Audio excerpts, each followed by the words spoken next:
তবে যারা যারা অন্নপূর্ণা যোজনা পেয়েছে তারা তৈরি থাকো আবার ফেরত দেওয়ার জন্য টাকাটা।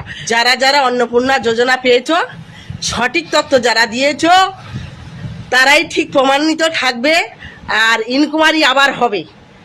এই বিজেপির তরফ থেকে, কেন্দ্র সরকার তরফ থেকে আবার তো মানে তদন্ত হবে কে কি ভুল তথ্য দিয়েছে না দিয়েছে। যারা যারা ভুল তথ্য দিয়েছে পাবে না, তো উল্টে অনেক জরিমানাও হতে পারে। এ পার্টি আর থাকবে না। আবার যদি অন্নপূর্ণা আমাদের ফেরত দিতে হয় তাহলে এ পার্টি আর করবো না। তা রাজ্য সরকার যেটা করছে সেটা ঠিক করছে কিনা ভুল করছে আমি জানি না, তবে যারা যারা অন্নপূর্ণা যোজনা পেয়েছে তারা তৈরি থাকো আবার ফেরত দেওয়ার জন্য টাকাটা। কারণ যাদের বাড়ি গাড়ি আছে, যাদের সাদাটা বাড়ি আছে, যাদের চার চাকা আছে, যারা সরকারি চাকরি করে তারা আইনত পায় না। তৈরি থাকো তোমরা। আমি আর কিছু বলবো না। আমি বললে নাকি ভুলভাল বলি, নাকি দেখা যায় না শোনা যায় না কথা, আমি শুনেই সব কথা বলি, আমি নিজের থেকে বলি না। ও দিদি ভাইরা, আপনাদের কিন্তু চুল টুল সব ঠিকঠাক রাখুন। জানেন তো বর্তমান সরকার আজকে কী ঘোষণা করেছে? আবার একটা নতুন পোর্টাল বেরোচ্ছে, সেখানে কিন্তু কারা কারা অন্নপূর্ণা ভাণ্ডারেতে টাকা পাচ্ছেন তাদের নাম সেখানে বেরিয়ে যাবে, যে কেউ দেখতে পাবে, একদম ওপেন পাবলিক ফোরাম থাকবে।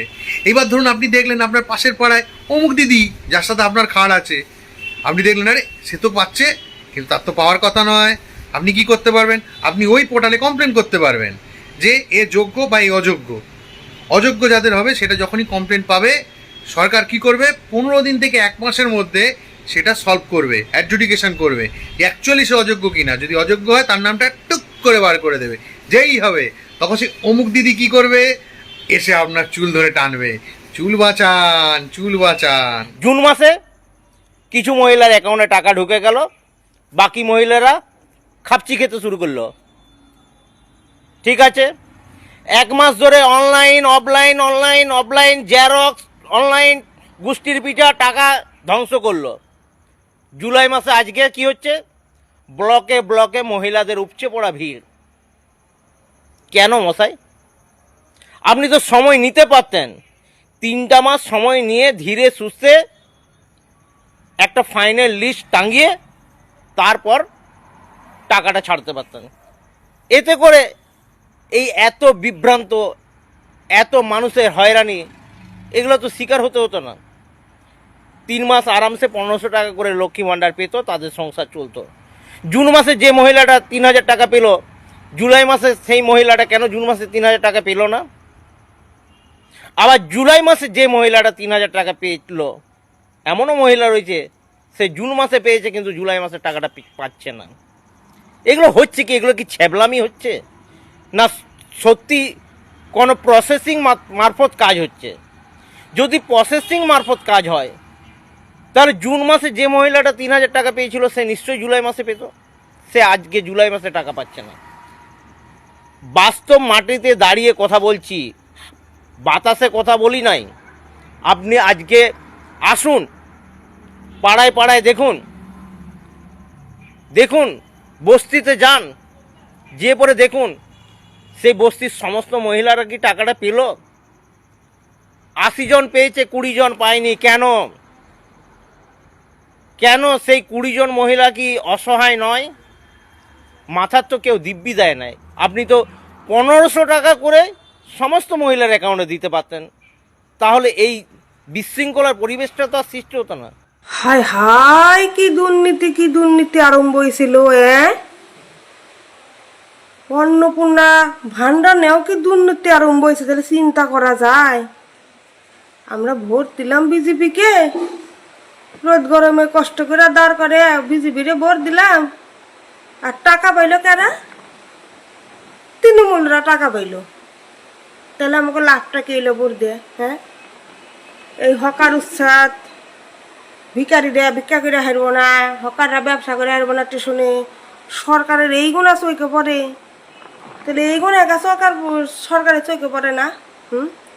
তৃণমূলের বগুনা টাকা পাইতেছে, যারা তৃণমূল পার্টি করে হেগুনা টাকা পাইতেছে, আর আমরা টাকাই পাইতেছি না।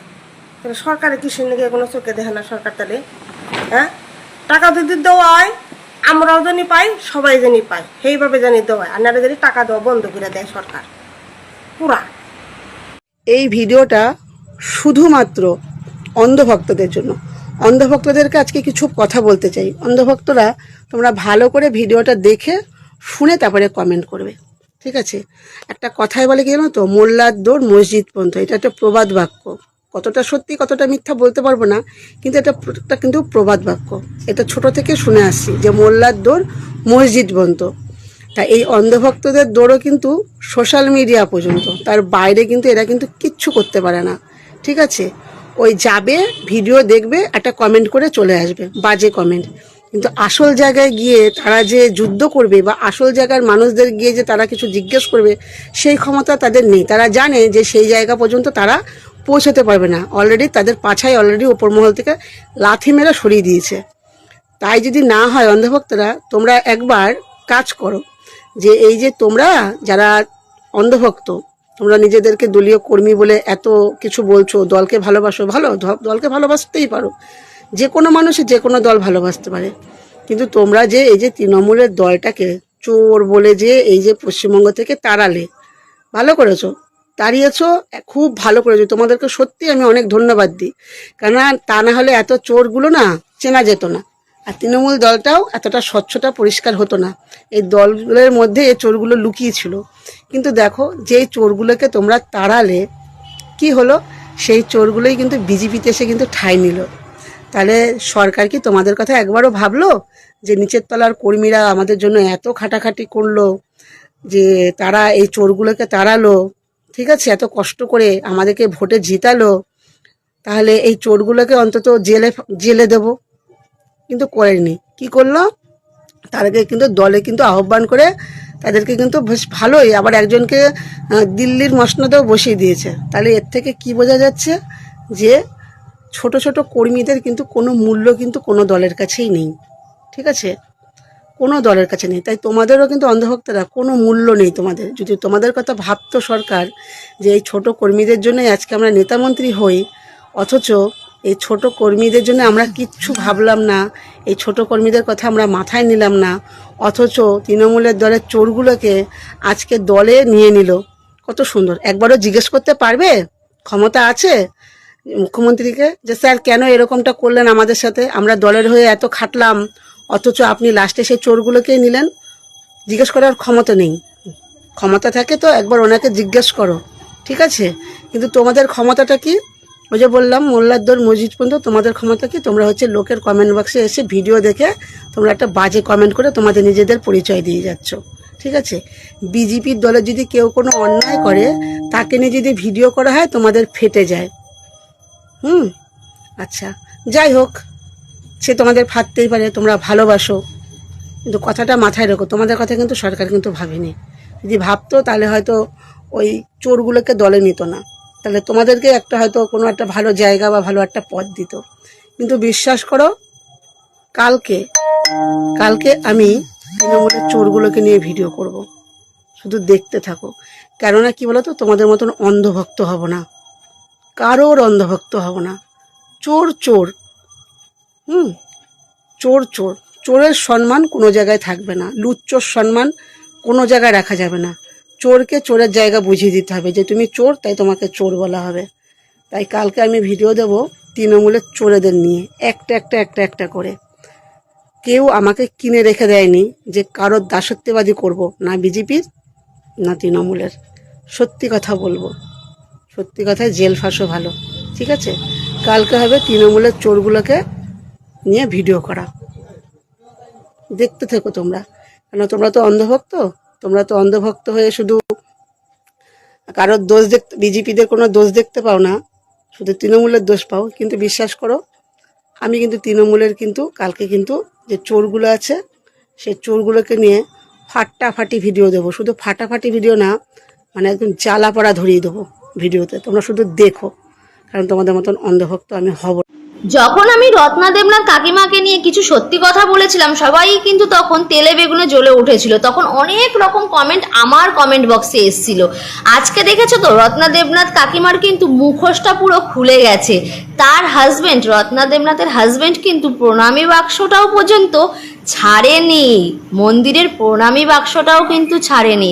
তাই আমি সবাইকে বলছি, তোমরা যেটা মনে করছো না যে পরিবর্তন হওয়াতে খুব ভালো হয়েছে, হ্যাঁ পরিবর্তন হওয়াতে ভালো হয়েছে, কিন্তু কিছু কিছু মানুষ যে স্বার্থের জন্য এসছে সেইটা কিন্তু আস্তে আস্তে প্রমাণ হয়ে যাচ্ছে। আর রত্না দেবনাথ কাকিমা সে কিন্তু টোটালি স্বার্থের জন্য এসছে, সে তার মেয়ের বিচারের জন্য আসেনি। যদি মেয়ের বিচারের জন্য আসতো তাহলে রত্না দেবনাথ কাকিমার হাজবেন্ড কখনোই মন্দিরের প্রণামী বাক্সের ওপর হাত বাড়াতো না। সে এইটা চিন্তা করতো নারীরা কি করে সুরক্ষা থাকবে এবং আমার মেয়ে কখন বিচার পাবে সেইটার দিকে ধ্যান দিত। সেইটার দিকে ধ্যান না দিয়ে সে কি করছে, প্রণামী বাক্সর দিকে ধ্যান দিচ্ছে, কোথায় পয়সা আসবে সেই দিকে ধ্যান দিচ্ছে। আর হঠাৎ করে আমি দেখলাম রত্না দেবনাথ কাকিমা তার স্বামীকে ভালো প্রমাণ করার জন্য লম্বা চওড়া একটা লিস্ট বলছে, তাও আবার কি দেখে দেখে স্ক্রিপ্টেড। তো বলছে কি ওটা কে লিখে দিয়েছে? ওপরতলার মন্ত্রীরা বুঝি লিখে দিয়েছে?